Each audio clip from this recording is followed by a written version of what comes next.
Assalamualaikum warahmatullahi wabarakatuh. Sebelumnya perkenalkan kami dari kelompok 19 PPKU dengan saya sendiri Fadilatul Aulia Rasyada selaku moderator dan pemateri dan dilanjutkan oleh rekan saya. Nama saya sendiri Niko Sofia Arumi dengan NIM 2004 sebagai pemateri. Saya Nia Primadani dengan NIM 1007 sebagai pemateri. Saya Olivia Ramadhani dengan NIM 1006 sebagai pemateri. Saya Dimas Sitan MD dengan NIM 3009. Baiklah, materi pertama yang ingin pendahuluan yaitu pencemaran udara merupakan salah satu permasalahan utama di kota-kota besar di Indonesia. Salah satunya di Kota Padang. Permasalahan ini muncul akibat semakin tingginya kebutuhan dan aktivitas yang dilakukan oleh manusia. Pencemaran udara merupakan salah satu permasalahan lingkungan yang semakin meningkat seiring dengan berkembangnya aktivitas industri. Emisi dari cerobong industri mengandung berbagai polutan. Salah satunya adalah partikulat meter berukuran 2,5 mikrometer yang berbahaya bagi kesehatan manusia dan lingkungan. Tujuan dari penelitian ini adalah yang pertama memahami konsep dasar pemodelan dispersi polutan udara, kedua menganalisis dampak emisi sumber pencemar terhadap konsentrasi polutan di lingkungan, yang ketiga menginterpretasikan hasil pemodelan dalam konteks pengendalian pencemaran udara, yang keempat mengevaluasi pengaruh faktor meteorologi terhadap penyebaran polutan di udara, yang terakhir membandingkan hasil pemodelan dengan baku mutu udara ambien berdasarkan peraturan pemerintah nomor 22 tahun 2021. Kemudian ada manfaat dari penelitian ini yaitu yang pertama menambah pemahaman mengenai pemodelan dispersi polusi udara, yang kedua memberikan gambaran sebaran polutan di lingkungan, yang ketiga membantu evaluasi kualitas udara berdasarkan hasil pemodelan, yang terakhir menjadi dasar dalam upaya pengendalian pencemaran udara. Selanjutnya itu ada bab 2 tujuan pusaka. Pencemaran udara sesuai dengan Undang-Undang Nomor 23 Tahun 1967 Pasal 1 Ayat 12 adalah pencemaran yang diakibatkan oleh ulah manusia, seperti pencemaran yang berasal dari pabrik, kendaraan bermotor, bahan sisa, sampah, pembakaran dan kejadian-kejadian seperti gunung meletus, hutan, kebakaran dan awan panas. Pencemaran udara memiliki dampak langsung pada kesehatan manusia, baik secara mendadak maupun kronis atau subklinis, dengan gejala yang samar-samar. Selanjutnya itu ada pemodelan dispersi polutan. Pemodelan dispersi polutan udara adalah pendekatan matematis untuk memprediksi penyebaran zat pencemar di atmosfer berdasarkan mekanisme efeksi, difusi, dan fenomena Bloom-Fish, sehingga dapat menggambarkan distribusi konsentrasi polutan dari sumber emisi ke lingkungan sekitar, serta menilai potensi dampaknya terhadap lingkungan dan kesehatan manusia tanpa pengukuran langsung di seluruh wilayah studi. Proses dispersi polutan dipengaruhi oleh mekanisme utama, yaitu adveksi atau pergerakan oleh angin, dan difusi atau penyebaran akibat turbulensi udara. Selanjutnya itu ada model air mop. Air mop merupakan model dispersi udara yang direkomendasikan oleh USEPA dan banyak digunakan untuk menilai kualitas udara di sekitar berbagai sumber emisi, karena mampu mempertimbangkan kondisi meteorologi, topografi, dan karakteristik emisi. Dengan dukungan komponen utama berupa AirMat sebagai pengolah data meteorologi dan AirMap sebagai penyedia data topografi berbasis DEM, sehingga dapat menghasilkan estimasi konsentrasi polutan yang representatif pada wilayah hingga kurang dari 50 km, serta memerlukan data permukaan seperti kekasaran, kelembapan, refleksivitas, dan kondisi atmosfer untuk menentukan tinggi pencampuran serta pergerakan volume. Selanjutnya, sumber emisi pencemaran udara.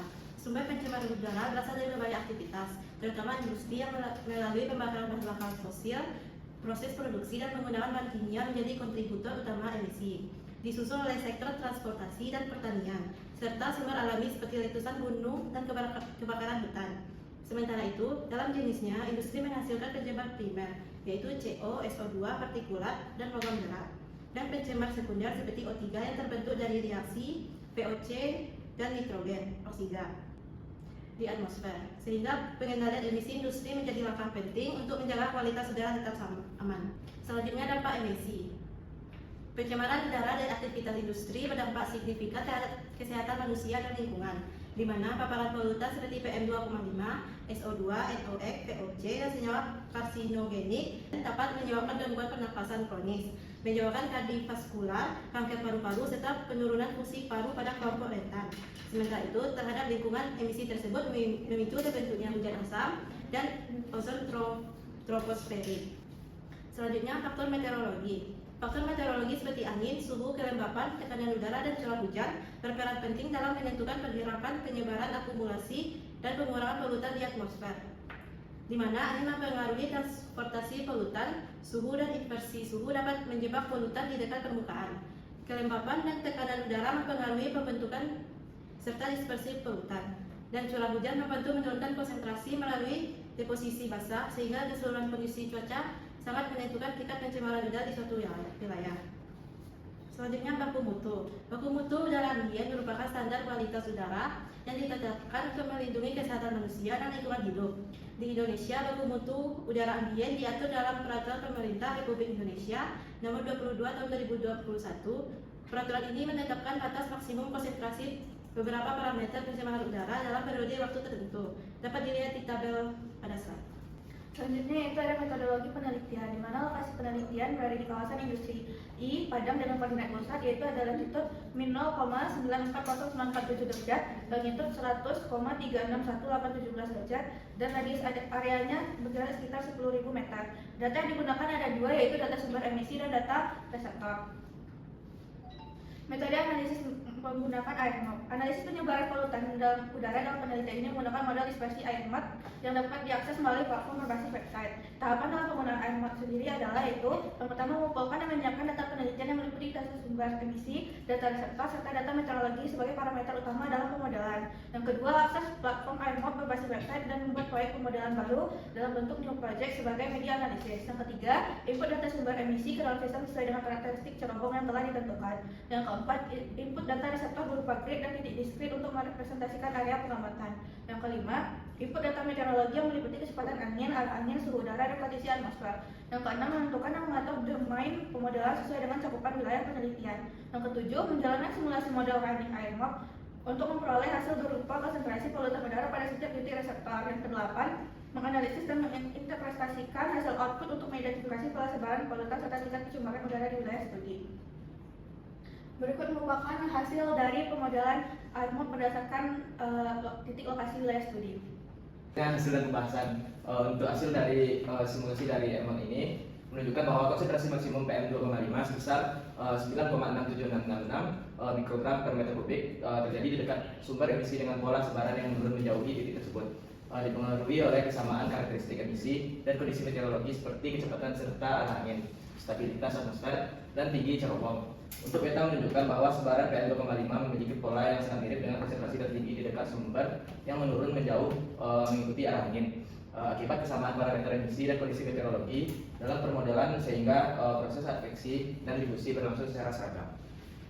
Selanjutnya untuk dispersi polutan di atmosfer dipengaruhi oleh beberapa parameter utama, yaitu tinggi cerobong, temperatur emisi, serta kecepatan dan arah angin. Untuk tinggi cerobong itu menentukan ketinggian pelepasan dan jarak sebaran polutan. Dan untuk temperatur emisi mempengaruhi kenaikan plam dan luas dispersi. Dan untuk angin atau kecepatan dan arahnya menentukan arah sebaran dan tingkat pengenceran. Selanjutnya untuk berdasarkan peraturan pemerintah nomor 22 tahun 2021, baku mutu PM2,5 selama 24 jam sebesar 55 mikrogram per meter kubik, sehingga hasil yang disimulasikan dengan konsentrasi maksimum yaitu 9,67666 mikrogram per meter kubik, hasilnya masih jauh dari di bawah batas dan menunjukkan kualitas udara tergolong baik. Dan meskipun tetap perlu pemantauan berkala. Untuk PM2,5 merupakan polutan berbahaya yang berdampak pada kesehatan seperti gangguan pernapasan, kardiovaskular, hingga kanker paru-paru, serta lingkungan, yaitu penurunan kualitas udara, gangguan ekosistem, dan kontribusi terhadap perubahan iklim, sehingga perlu pengendalian yang terintegrasi.